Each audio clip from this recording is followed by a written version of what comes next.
Australia waa qaaradda ugu yar 7 qaaradood ee adduunka, sidoo kale waa waddanka 6aad ee ugu badka weyn waddamada adduunka. Ku soo dhawaada xaqaa'iq ku saabsan qaaradda Australia.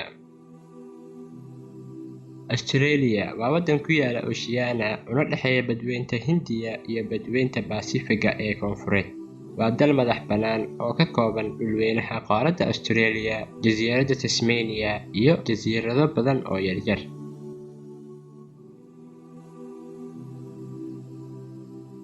Caasimadda Australia waa Canberra. Dad badan ayaa aaminsan in Sydney ay tahay caasimadda Australia.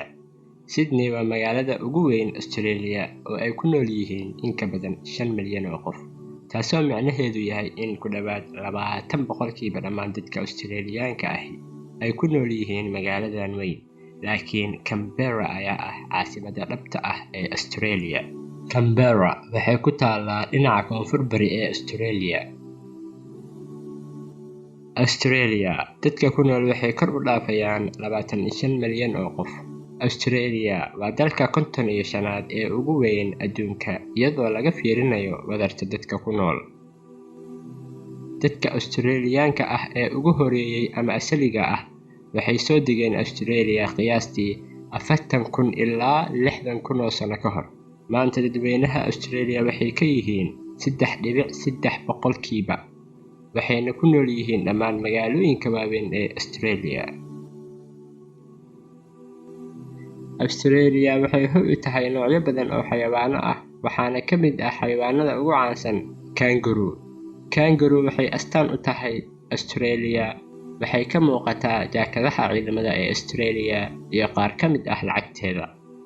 Sidoo kale waxaana loo isticmaalaa astaan ahaan ururada ugu caansan Australia. Sidoo kale idaha ugu badan waxaa laga heli karaa Australia, qiyaastii 100 milyan oo xayawaanka idaha ah. Tani waxay sidoo kale ka dhigan tahay in Australia ay tahay mid ka mid ah soo saarayaasha ugu weyn ee soo saara dhogorta adduunka.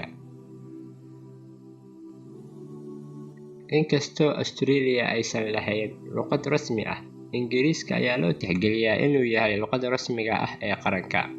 Marka loo eego tirakoobkii la sameeyay sanadkii 2016, 72% dadka Australia waxay ku hadlaan luqadda Ingiriisiga.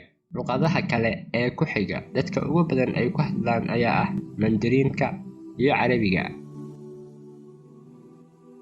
Sanadkii 2019, 30% dadka degan Australia waxay ku dhasheen dibadda. Muhaajiriinta badankoodna waa xirfadlayaal oo waxay leeyihiin xirfad. Laakiin qoondada socdaalka waxaa ku jira qaybo loogu talagalay xubnaha qoyska iyo qaxootiga.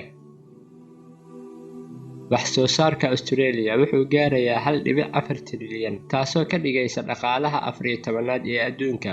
Australia waa dal dhoofiya kheyraadka dabiiciga ah, tamarta, iyo cuntada.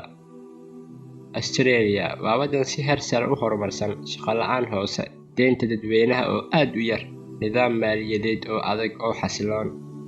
Dalku wuxuu ku jiraa kaalimaha sare ee dhinaca nolosha, caafimaadka, waxbarashada, iyo xorriyadda dhaqaalaha.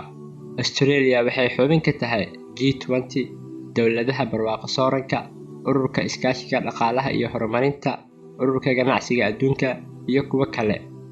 Australia waxay ku jirtaa kaalinta 19aad ee awoodda militariga adduunka. Sidoo kale waa dowladda 13aad marka laga eego miisaaniyadda militariga.